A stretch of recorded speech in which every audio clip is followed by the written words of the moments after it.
You're listening to the weekly Parsha Podcast with Ari Goldwag, recorded with Hashem's never-ending assistance in Ramat Beit Shemesh, Israel, 5784, 2023. This week we do not have a Parsha.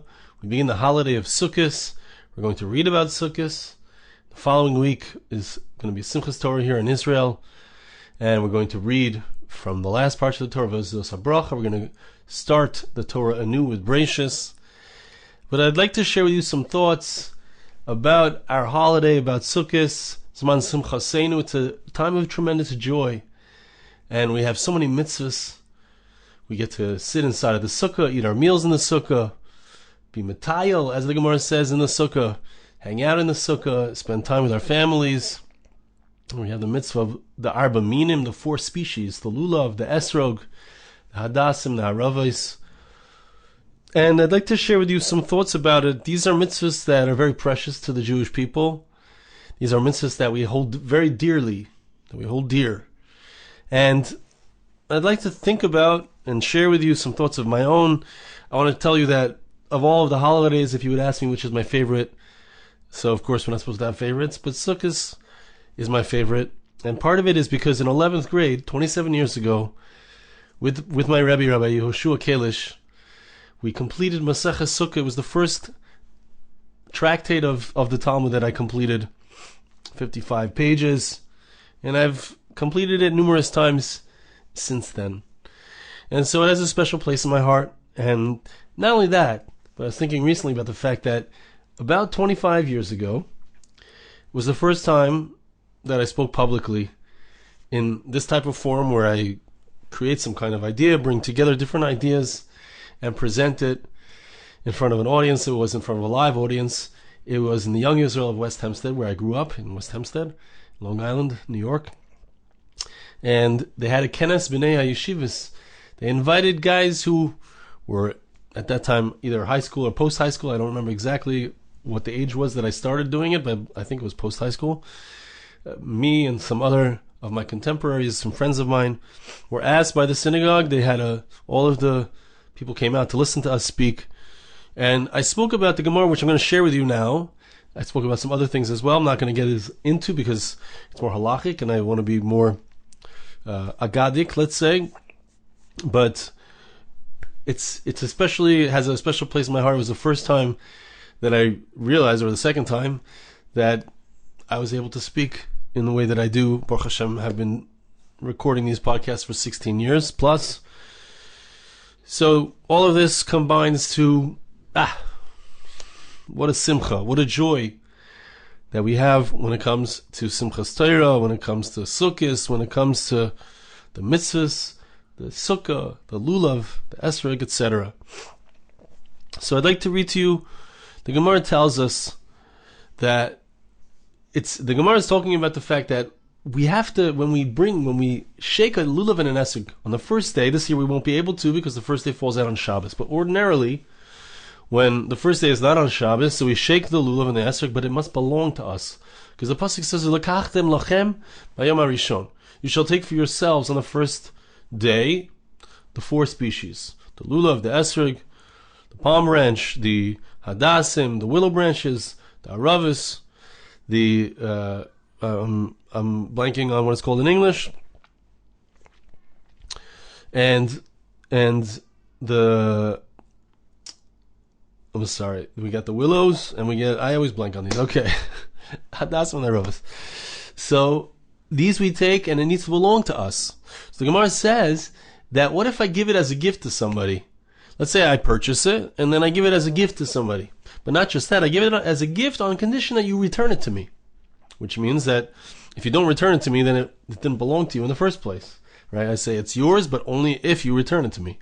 Right? So such a thing works. You can give it as a gift on the condition that it will be returned. And while I've given it to you, let's say, so you can use it, it's yours, and then when you return it to me, it becomes mine again. So that's the halachic basis for this, but the point that I want to bring out is something else, which the Brisa says like this.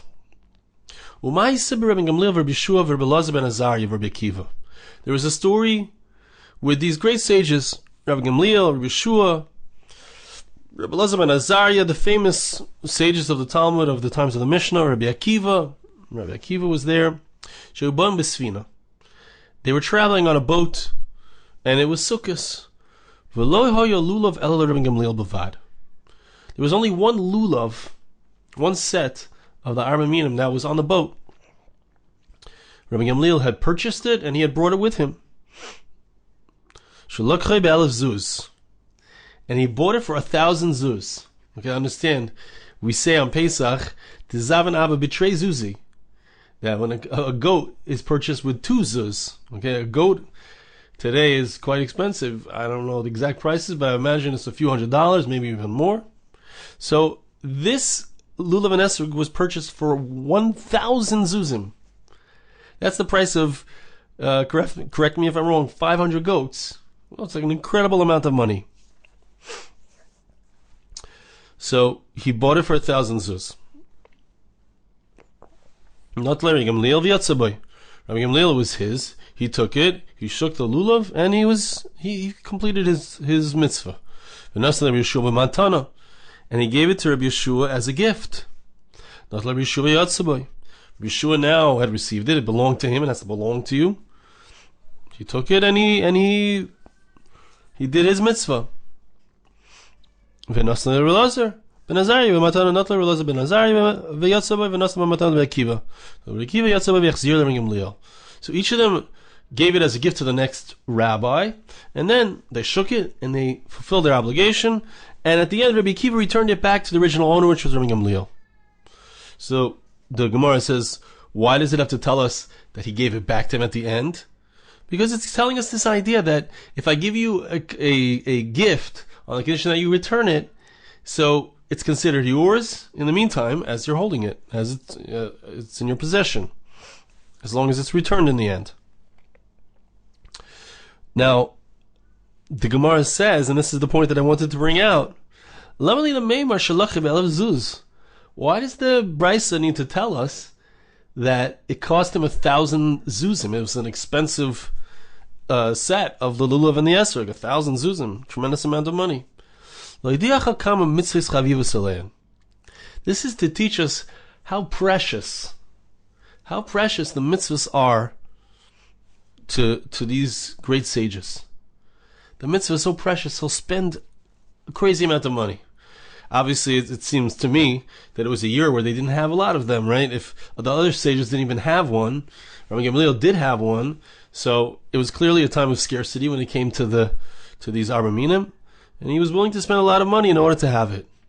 But you see how precious the mitzvahs are, especially to these great sages. But Rabban Gamliel, despite it being something that he spent a tremendous amount of money, he first of all had it for himself, but he was willing to share it. It doesn't say anything about him charging them or anything. They all partook of it, and he was generous with it. That's one part of the Gemara. The other part of the Gemara, which I want to read to you, which also brings out the love that we have for this mitzvah. Rabbi Elazar bar Tzadok Omer. Rabbi Elazar bar Tzadok says, this was the way of the people of Jerusalem. The people of Jerusalem were known for their great piety, for their tzidkus, their righteousness. What would they do in Jerusalem? They would hold on to this lulav and esrog. They would hold on to their arba minim as they left their house. They're on their way to the synagogue. They get to the synagogue, lulav b'yadai. Even when they were saying Shema, they were davening. They're holding their lulav and esrog the whole time. They would only put it down when they were called up for an aliyah to the Torah, or when they were when it came time, if it was a Kohen, a priest, so he needed to put it down in order to bless the Jewish people. Let's say he would go to visit the sick, or to console the mourners. Everywhere they would go, they would be taking the lulav and esrog with them. When they came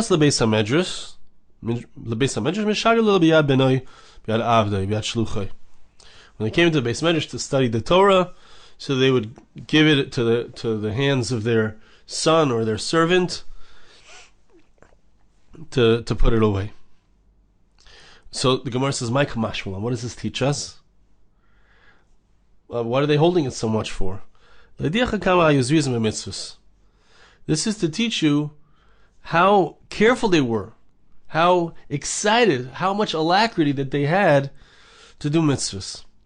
And there's a Tosfos on Daf Lamed Tes Amud Aleph, which I'm not going to read inside, but he brings down this Gemara and he explains that although really the pasuk says "Ulekachtem lachem," and as soon as you pick it up, as soon as you take the four species together, you're yotze, you fulfilled your obligation. The obligation is just to pick them up and hold them together. But there's also a continuation of the mitzvah. You can extend your mitzvah. It doesn't have to stop there just because you held it, you picked it up, maybe you shook it in the 6 directions. The mitzvah can continue. As long as you're holding it, as long as it's in your hand, you have a mitzvah. It says, zuzim mitzvos. They had such alacrity to do the mitzvah. They wanted the mitzvah so much that they held on to it all day in order to continue. That the mitzvah should continue. That shows there, interestingly, it doesn't say here, before it said how dear the mitzvah was to them. Right? That's why he spent so much money. He spent 1,000 zuz. But here it says, not just how dear it is, but how much they wanted to continue to hold it in their hands so that they could have that mitzvah, it should continue. So, the Jewish people are known, we are known, to this day, people spend tremendous amounts of money for their Lulav and Esrog. Today everybody has their own, every kid has their own, and it's a big business. It's a big business, and it's a beautiful thing. It shows HaKadosh Baruch Hu, it shows Hashem, we see how precious this mitzvah is to the Jewish people, how important it is to us to keep this mitzvah. So that's just like, that's cool, very nice, but I'd like to share a little bit of a depth of what it means to us. Why is it so important? Let's look in here, the Medrash. Pasuk says, "Lekachtem lachem hayom harishon." Tells us a very interesting thing. The Medrash here, if you look in Parsha Lamed, in Parshas Emor, in the 30th section of Sefer Vayikra, in Parshas Emor, so it goes through many different ideas. It's pages and pages and pages, trying to understand what is the depth of the mitzvah. Many of us are familiar, perhaps, with, we find that each of the different parts of the mitzvah represent different aspects of the Jewish people. This thing has a smell and a taste. This thing has no smell, no taste. This thing has a taste and no smell. This one has a smell and no taste, representing different aspects of the Jewish people. They're tzaddikim, the righteous individuals who have a smell and a taste. The people who are not so righteous, but all of it is part of the Jewish people. They come together. We bring all the parts of the Jewish people together. We need everybody, whether they're the biggest tzaddikim or whether they're even people who are not righteous. They don't have too many mitzvahs. They don't have too much Torah. But we need everybody. It's a famous word. It's actually in the Medrash here. There's many different explanations. We'll actually see one of them soon, which I don't remember encountering in the past, and perhaps you've never encountered it as well. It might be new for you as well. But the Medrash says something interesting. After we've explained everything, all the different reasons for it, the Medrash says the truth is that we don't really know. We don't appreciate, we don't have a deep conception, really, of what this mitzvah is about. After all of the wisdom, the Torah says that Shlomo HaMelech, King Solomon, had. So even though the Torah testifies that he was the most brilliant human being that ever lived, but when it came to trying to understand what is the reasoning, what is the depth of the mitzvah, of the arba minim, of the 4 species, he didn't know. Pasuk says in Proverbs, written by King Solomon, chapter 30, verse 18, there are 3 things that are beyond me. What are these 3 things? The Medrash says that were beyond King Solomon. Shlomo Hema, Pesach Matzah Maror. Excuse me. The first set of things that Shlomo said, I can't really understand it all the way to its depth, is the mitzvah of Nisan, the mitzvah of Pesach, which is the carbon Pesach, the matzah that we eat and the maror that we eat. So even though we have an understanding, it's important to get. Even though we have, the Torah tells us, because Hashem shemaru es chayenu, we eat the maror because they made our lives very bitter, etc. We have some reasoning for it, but Shlomo says, although I understand something, but I know that I don't really understand it down to its depth. Arba lo yadati, and the pasuk says, because for those three, there's another four that I don't know. Elo arba minim shebalulav shebikesh lamanulim. He's trying to understand what are these four, the arba minim, the four species. So we know what they are, as we said before: Lulav, the Esrog, Hadassim, and Aravis.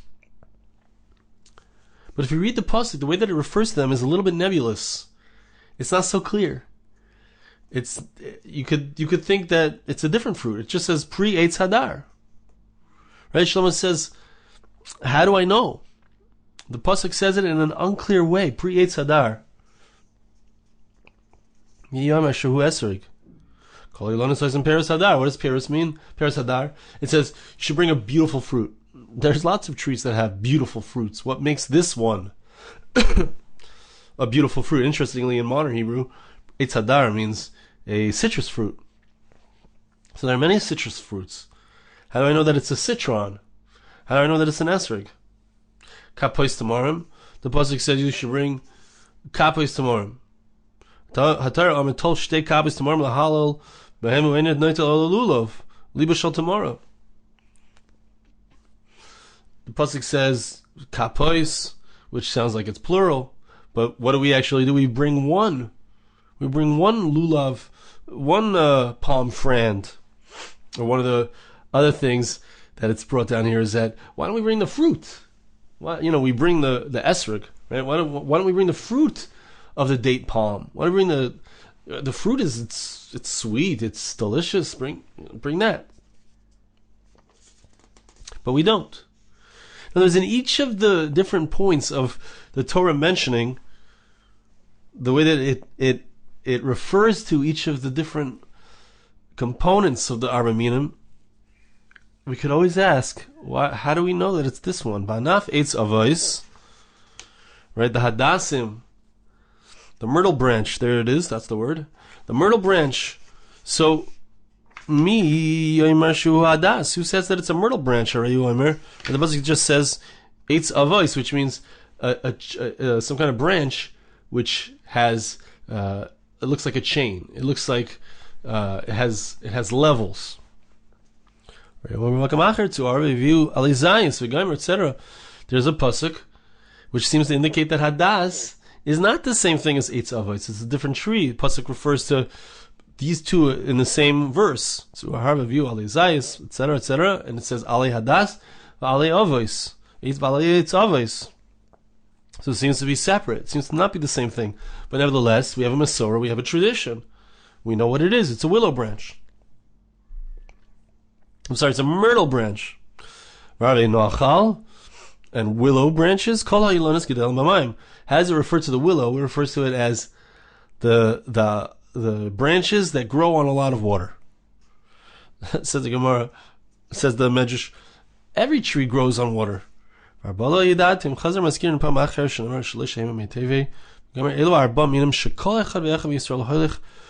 wait. So this is something that we know because we have a Masorah. It's something that we know because our sages tell us this is what these branches are. So Shlomo Melech says it's trying to tell us that from the verses itself, it's left unclear, as we said. But we have a Masorah as to what they mean. Which I think is so important because, as we mentioned, part of the idea here is that there's a love that Hashem has. Think about it. If we're bringing together all the different parts of the Jewish people, so there's a certain love that Hashem has for us, even if we're imperfect, even if we're not the greatest tzaddikim, even if we're not as righteous as we'd like to be. Still, Hashem loves us, and He wants us all to join together. He wants us to love each other. He wants us to be in one bundle. But He wants us to know that we need to follow the sages, right? We need to follow the words of the sages in order to understand what is the Masorah, what is the tradition, specifically about these items. So the Medrash finishes off and says, Elu arba minim shekol echad v'chem yisar hoich v'ratz v'lekech loy mehen l'halal HaKadosh Baruch Hu. We know that we shake the Lulav and the Esrog as we say Hallel, right? As we say these amazing praises of Hashem for having taken us out of Egypt, for having protected us and continuing to protect us until this very day. But He protected us in the wilderness for 40 years. The elements are quite difficult in the wilderness. Hashem took care of us. He protected us. He gives the clouds of glory to protect us. So we praise Hashem. We praise Hashem for the bounty. We know we just came out of Rosh Hashanah Yom Kippur and we got a good judgment. We are sure of it. We come out, the Medrash says that the Lulav also represents this like sword. We won the battle. So here we are, we're praising Hashem with this mitzvah. Says the Medrash, they don't seem to be like so significant. Like what is this mitzvah? It's a branch, it's a fruit, it's like a lemon, different branches. But even though we don't understand it as Shlomo Melech says, it's not only don't we understand, the pasuk is vague. It's only something that we know through tradition exactly even what it is. So it's even more like, wow, I mean, it makes us, when you understand something, you connect to it more. When you have a depth of understanding in something, so you feel more connected to it. But the Medrash is saying, despite all the explanations that we've said, we don't really understand this mitzvah. It doesn't even make sense to us that the branches that we're using are the ones that the Torah refers to. It's not even so clear.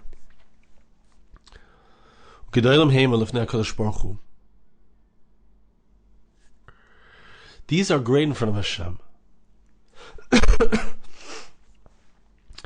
This mitzvah is an awesome mitzvah in front of Hashem. We don't appreciate or recognize how amazing and how awesome and how exalted and how significant, spiritually significant the mitzvah is. But we do it. But Hashem knows how amazing it is and how great it is. Arba, minim Esrog, Lulav, arba, as we said, so who explained that these are these, that it's the citron, that it's the lulav branch, that it's the myrtle, that it's the willow branch? Our sages teach us this. And we do this. So there's a certain simplicity in the mitzvah. There's a certain simplicity that we go through. And yet, I'd like to share with you one last thought, which has to do with what, besides for, as we said, it hints to the different people within the Jewish people that we're bringing together and the achdus. But there's another aspect of it. Medrash tells us.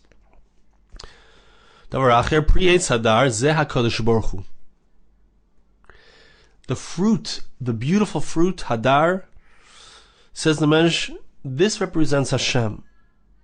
And as the Meforshim say, Hashem's name is composed of 4 different letters, a Yud, and then a Hey, and then a Vav, and then a Hey. Okay, so each of these letters has a different aspect of the way that we experience Hashem, just like, Hashem has many names.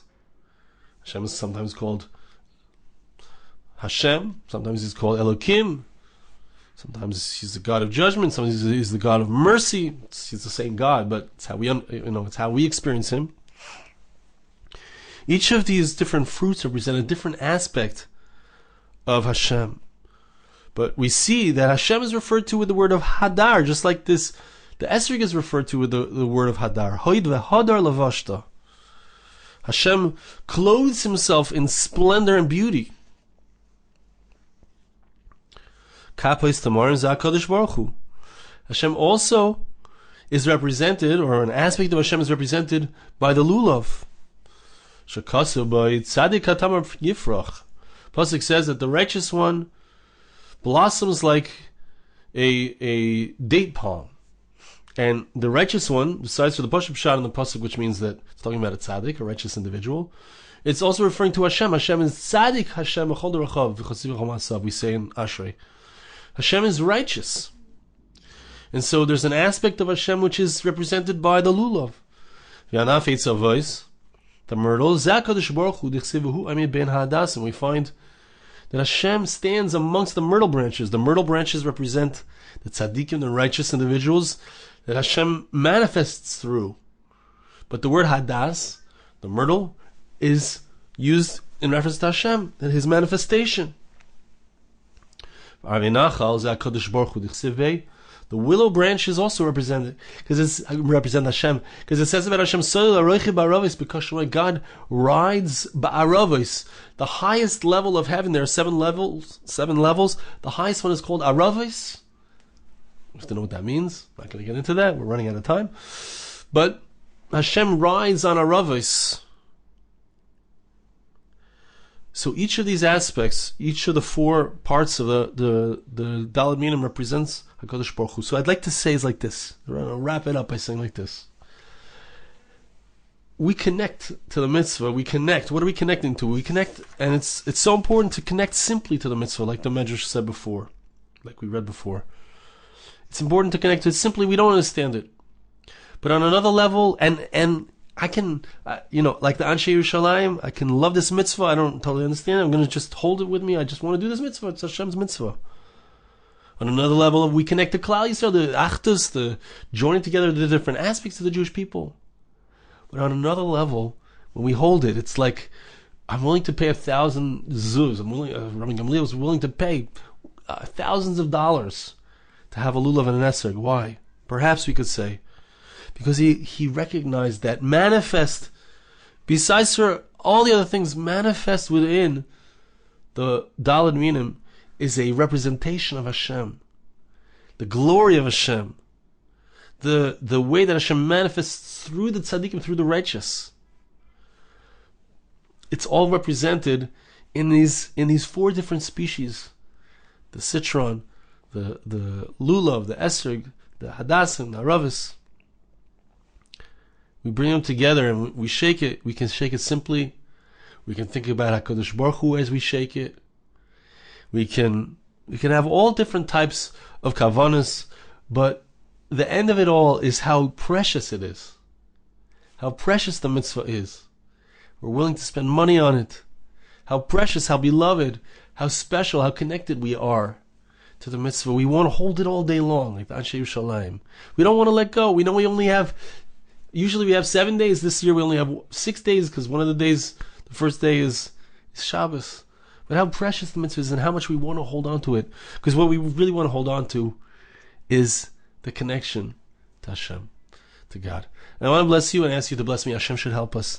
We should be able to go through these incredible days of Succos, b'simcha, with joy, sitting with our families in the sukkah, shaking the Lulav and Esrog as we are mahalel, as we praise Hashem for all of the kindness and all the goodness that He has done for us, that He does for us, that He's going to do for us. Thank you so much for listening. Have a wonderful Shabbos and a wonderful Yantif. This podcast was made possible through the gracious donations of listeners like you.